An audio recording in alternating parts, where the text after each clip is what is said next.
first thing I want to start out here is looking at the latest AAII investor sentiment numbers, okay?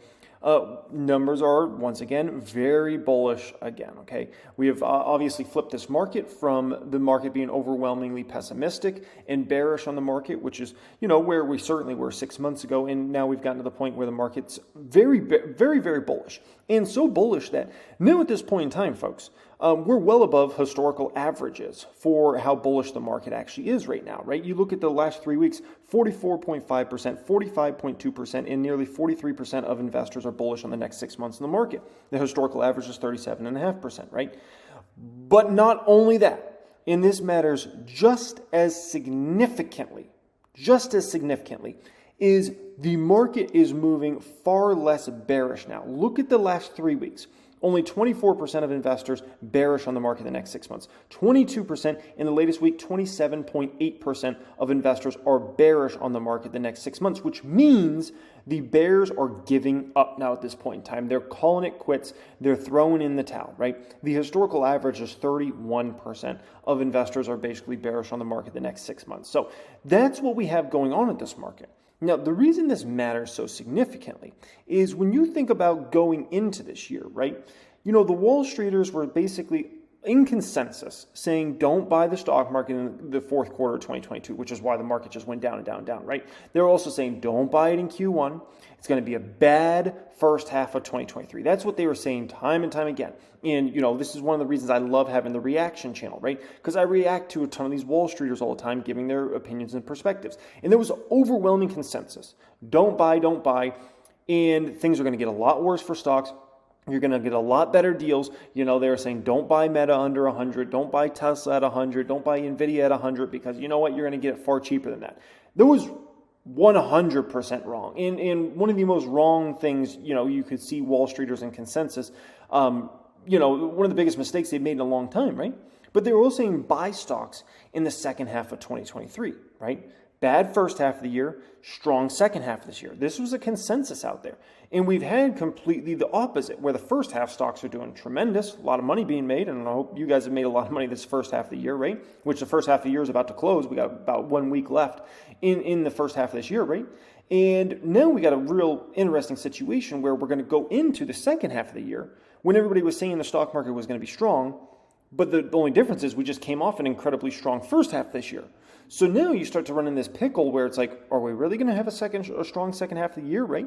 And this kind of makes me think, and you have to at least consider this, could we have a bad July through the fourth quarter of the year?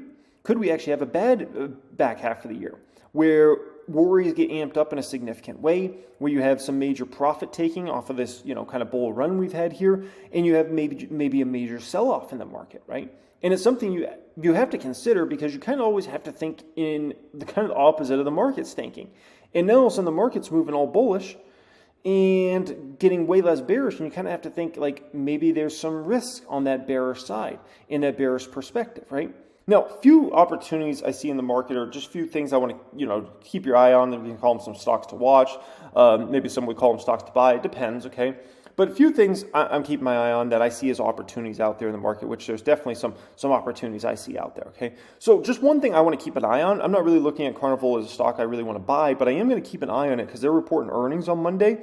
And I just want to see, is there any slowdown in their business? The cruise line industry has been in a pretty healthy place for about the past, I would say, 12 to 18 months or so, as soon as they started to really be able to open back up in a real way. So I just want to see, is there any slowdown when it comes to Carnival's business? Walgreens Boots Alliance is reporting on Tuesday before the bell. I think it's definitely, my strategy is always GVD, right? Growth, value, dividends, and having growth stocks, value stocks, and dividend stocks in my portfolios. Walgreens might be a stock some of you guys want to look at, just to be quite frank. Just a great dividend paying company, very stable, regardless if there's a weak economy, okay economy, bad economy, people still need to get the stuff from Walgreens, okay? Now, we're going into year 2 now at this point in time of Roz Brewer running the company. He's a very talented executive, and I'm really excited to see, how his business transforms over this next couple of years, because that first year, you're just getting, under your belt, and it's just kind of like a mess, and you're trying to reorganize a lot of things in the business, right, and trying to get things in place So your vision can come through really in year 2, 3, and 4, right? And obviously you can hopefully become, stay CEO for many years to go in the future.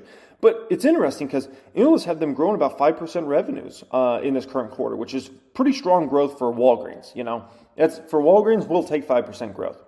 Very nice EPS expansion expected in this quarter as well, from 96 cents last quarter to $1.07. So we look like we should be getting a company now that starts to expand their earnings per share quite substantially, quarter after quarter after quarter, which would be phenomenal, absolutely phenomenal. But this is the important thing, okay, when it comes to Walgreens. Because when it comes to Walgreens, do I want the stock to go up over the next few years? Yes. Do I think the stock will go up over the next few years? Yes. But the more important thing is, I'm buying a stock that is yielding over 6%. So I'm going to make 6% plus a year for just holding the stock, right? And assuming they can continue to bring in earnings. Now, this company is expected to do $4 plus of EPS in 2023. The company pays less than $2 a year in dividends. So if I look at it from kind of that standpoint, we got, truly, based upon what they're going to earn this year, what they're expected to earn, we got less than a 50% payout ratio. And so Walgreens actually has room to up their dividend in future years if they choose to do so. So what I'm looking at with Walgreens is I'm going to, if I'm buying shares now, I'm getting a 6% something yield, but it's very probable that they'll up their dividends in future years and I'll start earning 7% on the shares I bought, 8% on the shares I bought, 9%, 10% a year, right? And then if you can add on some capital appreciation, which I think Walgreens can do over time, then we're really talking. And, the pharmaceutical space is always highly competitive. There's nothing new. It's going to continue to be competitive. It's always been competitive for 100 plus years now. And Walgreens has done just fine over time. Okay, so that it's just an interesting dividend stock. I think more people should be at least taking a peek at as an opportunity.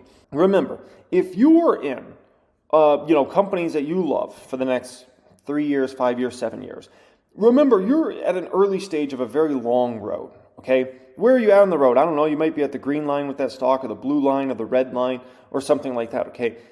If you're buying a stock for the next many years, you're still early days on this road to where you want that company to go over time.